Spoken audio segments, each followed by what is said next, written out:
আকাশে বিদ্যুতের ঝলকানি, চারপাশে যেন ঝড়ের পূর্বাভাস। বাতাসের প্রচণ্ড বেগে অনবরত ঘণ্টাধ্বনি শোনা যাচ্ছে।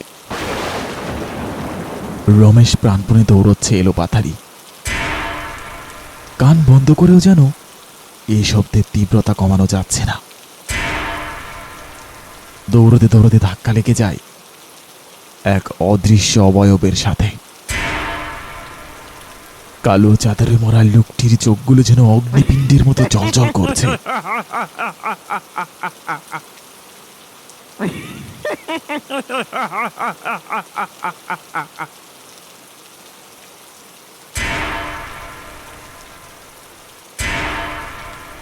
বাঁচাও!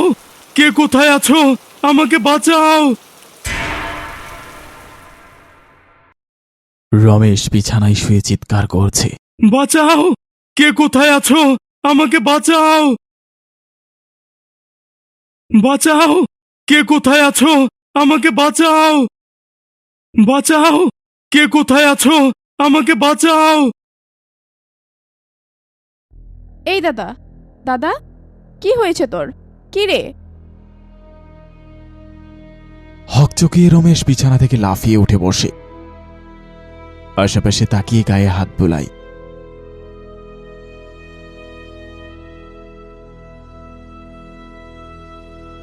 বিনা, আমি ঠিক আছি তো? আমার কি কিছুই হয়নি? এই তো আমি বিছানায়। দাদার এই আচরণে বিনা অবাক হল না, কিন্তু দুশ্চিন্তা যেন আরো বেড়েই গেল। বেশ কয়েক মাস যাবৎ রমেশের অদ্ভুত সব আচরণ বেড়েই চলছে। তোর কি হয়েছে দাদা? কি শুরু করেছিস এসব বলতো? কতবার বললাম একটু ডাক্তার দেখা, কোনো পাত্তাই নেই তোর। রমেশের যেন কোনো হুঁশ নেই, নিজের মতো বিড়বিড় করে যাচ্ছে। হঠাৎ বিনা খেয়াল করে রমেশের কান দিয়ে রক্ত গড়িয়ে পড়ছে।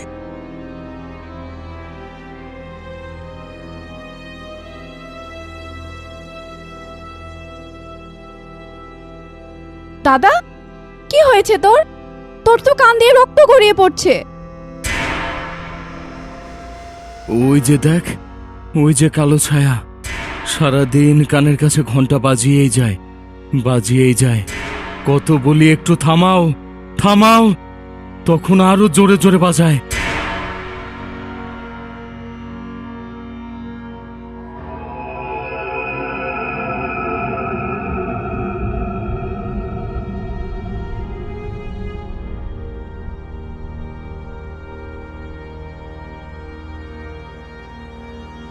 এসব বলতে বলতে বাচ্চাদের মতো কান্না করতে শুরু করে দেয় সে।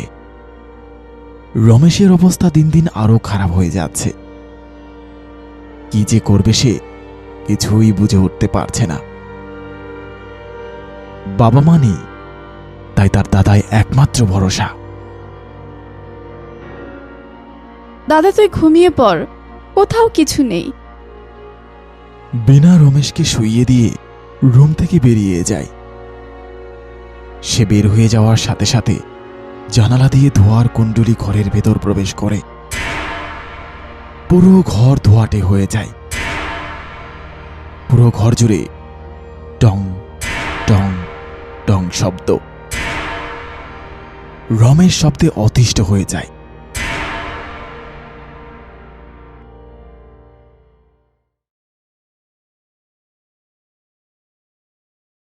বিনা হঠাৎ খেয়াল করে আশেপাশে কোথাও একটা গাছের পাতা পর্যন্ত নড়ছে না, কিন্তু তাদের বাড়ির উপর দিয়ে ঝড় বয়ে যাচ্ছে।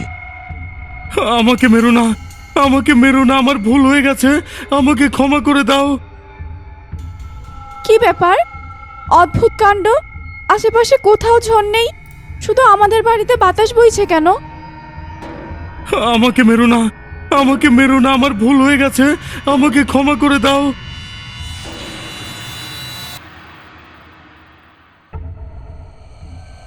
কি রে দাদা, কি শুরু করেছিস? কোথায় পেলি এটা তুই? বোন, আমাকে বাঁচা বোন, ওই বুড়ো আমাকে মেরে ফেলবে বোন। কি বলছিস দাদা তুই? তুই নিজেই তো ঘন্টা বাঁধা দড়ি গলায় পেঁচিয়ে ফাঁস দেওয়ার চেষ্টা করছিলি। কালো অবয়বটি বিনার পেছনে দাঁড়িয়ে বিশ্রীভাবে হাসতে থাকে। না, তোকে আর এভাবে রাখা যাবে না। আজই কিছু একটা ব্যবস্থা করতে হবে। এসব এসব কে করলো?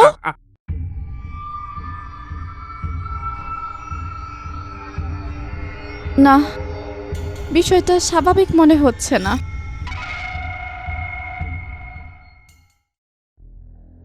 বিকেলবেলা বিনা রমেশকে নিয়ে মেম্বারের বাসায় যায়। রমেশের বাবা মেম্বারের সাথে দীর্ঘদিন কাজ করেছে। রমেশ মেম্বারের সামনে বসে সব ঘটনা খুলে বলে। দেখো মা, আমার মনে হয় তোমরা বেশি চিন্তা করছো তাই। চাচা, আমিও প্রথমে এমনই মনে করেছিলাম, কিন্তু রমেশকে তো গায়ের লোক চেনে সবাই। ভালো ছেলে হঠাৎ গত বছর নেশাভানে ডুব দিল। এই কষ্টে তোমার বাপটাও চলে গেল। হয়তো রমেশের মানসিক কোনো সমস্যা হয়েছে। তোমরা শহরে গিয়ে ভালো কোনো ডাক্তার দেখাও, বুঝলে? চাচা, মানসিক সমস্যা কিন্তু আমার মনে হচ্ছে না। কাঠফাটা দুপুরে অন্য গাছের পাতা যেখানে একটাও নড়ে না, সেখানে আমাদের বাড়ির উপর দিয়ে যেন ঝোড়ো হাওয়া বইতে শুরু করে। আর দাদা সব সময় একটা বুড়ো আর ঘন্টার কথা বলতেই থাকে। দাদা তো সারাদিন বাড়িতেই ঘরের মধ্যে থাকে। তাহলে ওই ঘন্টা বাঁধানো দড়ি কই থেকে পেল দাদা? ও আমাকে মেরে ফেলবে, আমাকে বাঁচতে দেবে না বিনা। দাদা, দাদা তুমি শান্ত হও দাদা। বুঝলাম মা, কিন্তু এখানে আমি তোমাদের কিভাবে সাহায্য করতে পারি? চাচা, বছরেক আগে আপনার এক বন্ধুর ছেলে এসে গ্রামের পুরনো ভুতুরে কুয়োর ব্যাপারটা সমাধান করেছিল না? তাকে একবার ডাকবেন চাচা। ঠিক আছে, আমি আজ রাতে ফোন করে বলবো রমেশের ব্যাপারটা। এখন তোমরা বাড়ি যাও। আচ্ছা ঠিক আছে চাচা। এই দাদা, চল চল। মেম্বার চাচার বাড়ি থেকে ফিরতে ফিরতে সন্ধ্যা হয়ে এসেছে। বিনা তার দাদাকে নিয়ে বাড়ির দিকে রওনা হল। দুপুরের মাছের ঘটনার পর থেকে বিনাও ভীষণ ভয় পেতে শুরু করেছে। গ্রামের এই চেনা পথটুকু এত অপরিচিত লাগছে, যেন এই পথ দিয়ে কখনো যায়নি। এত দীর্ঘ লাগছে, যেন কখনো এই পথ শেষই হবে না। প্লিজ থামাও, এই ঘন্টার শব্দ থামাও। কান ফেটে যাচ্ছে আমার। বিনা লক্ষ্য করে সামনে একটি বড় কালো কুকুর, দেখতে সাধারণ কুকুরের থেকেও বড়।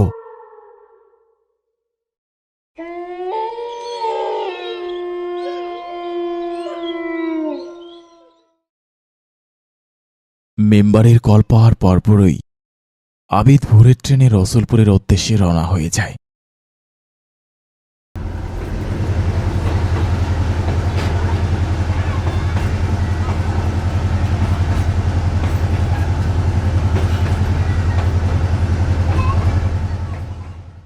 বুঝলে বাবা, আমি এসব নিজের চোখে কখনো দেখি নাই তো, তাই আমার বিশ্বাস হয় না। অকারণ কেন বলো তো অন্য জগতের কেউ মানুষের ক্ষতি করবে? চাচা, প্রশ্নটা কিন্তু সুন্দর করেছেন। ইট ছুললে তো পাটকেল খেতেই হবে। অন্য জগতের বাসিন্দারা অকারণে মানুষের ক্ষতি করে না। কি কও যে বাবা? সে আপনাকে পরে বুঝিয়ে বলবো, কিন্তু বিনার বাড়িটা কোন দিকে আমাকে একটু বলুন। এই হাশেম আলী, যাও তো আবিদকে বিনাদের বাড়িতে দিয়ে এসো। আবিদ বাড়িটাতে পৌঁছলে রৌদ্র ঝলমলে আকাশটা কেমন যেন কালো মেঘে ছেয়ে যায়। চারপাশ থেকে ভেসে আসে মেঘের গর্জন। একটা কালো ছায়া যেন বাড়িটার চারপাশে ঘুর ঘুর করছে।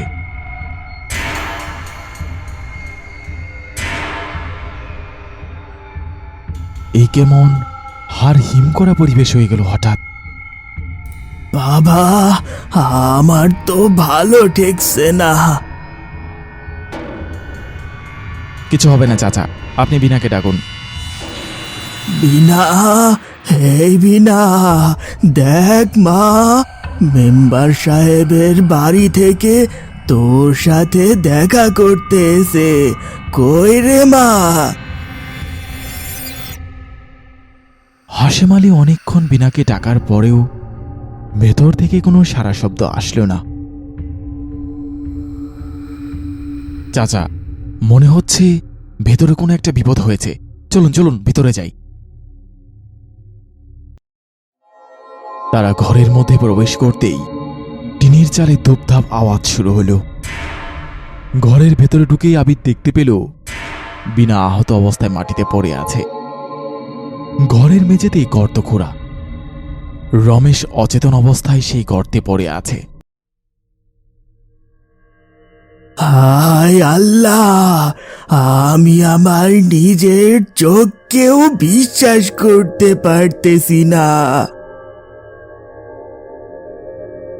আমার দাদাকে বাঁচান, আমার দাদাকে বাঁচান। কিভাবে হলো আপনার এই অবস্থা? আমি ঠিক আছি, দাদাকে ঘন্টার হাত থেকে বাঁচান।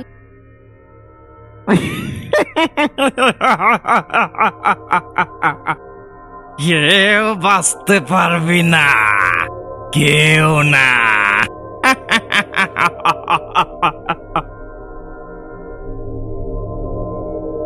কে তুমি?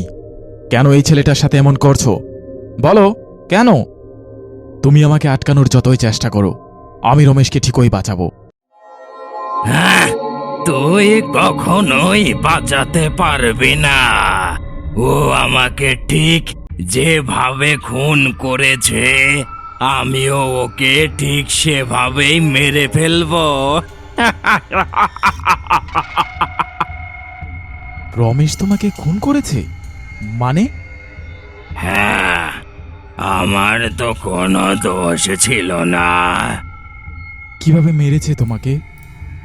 আমার নাম আফজাল, আমি রসুইপুরে গ্রামের পাহারাদার। গ্রামে হঠাৎ চোর ডাকাতের উপদ্রব বেড়ে গিয়েছিল। আমি বিনা পয়সায় গ্রাম পাহারা দিতাম, হাতে একটা কাঁসার ঘণ্টা নিয়ে। যেন আমাদের গ্রামে কোনো চোর ডাকাত দেখতে পেলে ঘণ্টা বাজিয়ে গ্রামের সবাইকে জাগিয়ে তুলতে পারি। সবার জন্য এই ঘণ্টা ছিল একটি সতর্ক বার্তা। একদিন অপরিচিত একটি ছেলেকে মুখ বেঁধে আমাদের গ্রামের দিকে আসতে দেখি। শীতের সময় ঠান্ডা বাতাস গায়ে লাগে, তাই অনেকেই চাদর পেঁচিয়ে রাখত। আমি দূর থেকে ছেলেটিকে দেখে তার কাছে যাই। তুমি কে বাবা? এত রাতে এদিকে কি করো? তোমাকে দেখে তো এই গ্রামের মনে হচ্ছে না। আয় বুড়ো পচার, আজ তোর গ্রাম লুট করতে এসেছি। আমি থাকতে ডাকাতি? তোর কলিজা তো অনেক বড়।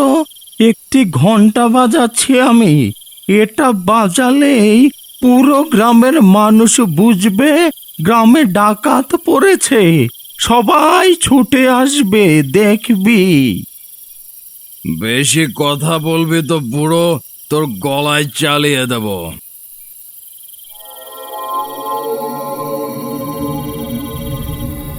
তুই রসুলপুরের হারাধনের ছেলে না? তুই আমাকে কেমন করে চিনলি? তোর বাপ আমার ছোটকালের বন্ধু ছিল। তোর এই অবস্থা কেন? আজকাল ডাকাতি শুরু করেছিস? না, তুই বুড়ো বড্ড বেশি কথা বলিস। নেশা করার জন্য আমার ঢের পয়সা লাগবে। যদি তুই বেঁচে থাকিস তাহলে এটা সম্ভব না, তোকে বাঁচিয়ে রাখা যাবে না। আমাকে মারিস না, আমি তোর সম্পর্কে কাউকে কিছুই বলবো না।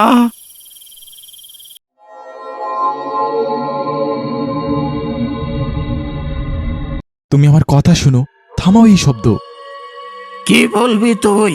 হ্যাঁ, কি বলবি?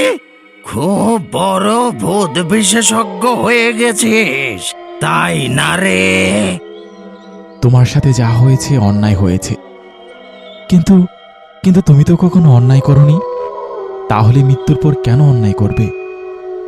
এটা অন্যায় না, অন্যায় না, এটা প্রতিশোধ, মৃত্যুর প্রতিশোধ। তোমাকে হত্যার শাস্তি রমেশ অবশ্যই পাবে, কিন্তু তুমি ওকে মেরো না। আমি তোমাকে কথা দিচ্ছি, রমেশ অবশ্যই তার শাস্তি পাবে। রমেশ তোমাকে যেখানে মাটি চাপা দিয়ে রেখেছে সেখান থেকে আমি তোমার লাশ বের করে পুনরায় কবর দেওয়ার ব্যবস্থা করে দেব। কি শাস্তি হবে রমেশের? আমার মতো মৃত্যু? তুমি দেখো, রমেশ অনেক অনুতপ্ত। অনুশোচনা নিয়ে বেঁচে থাকা মৃত্যুর থেকেও বড় শাস্তি। আমরা অবশ্যই রমেশকে পুলিশের কাছে ধরিয়ে দেব। ঠিক আছে, তাহলে তাই হোক। চাচা, দ্রুত পুলিশকে খবর দিন। পুলিশ এসে রমেশকে গর্ত থেকে উঠাবে। আপনি পুরো দেশে এখন পরিচিত মুখ। ভূত প্রেত ধরেন কিনা জানি না, কিন্তু পুরো দেশে যত অপরাধী ধরিয়ে দেন, এতে আপনার প্যারানর্মাল স্পেশালিস্ট না হয়ে গোয়েন্দা স্পেশালিস্ট হয়ে যাওয়া উচিত ছিল। আপনার কাছে অনেক কৃতজ্ঞ আমরা। কি যে বলেন! তাহলে আমরা আসি আবিদ সাহেব। হ্যাঁ জি জি, অবশ্যই।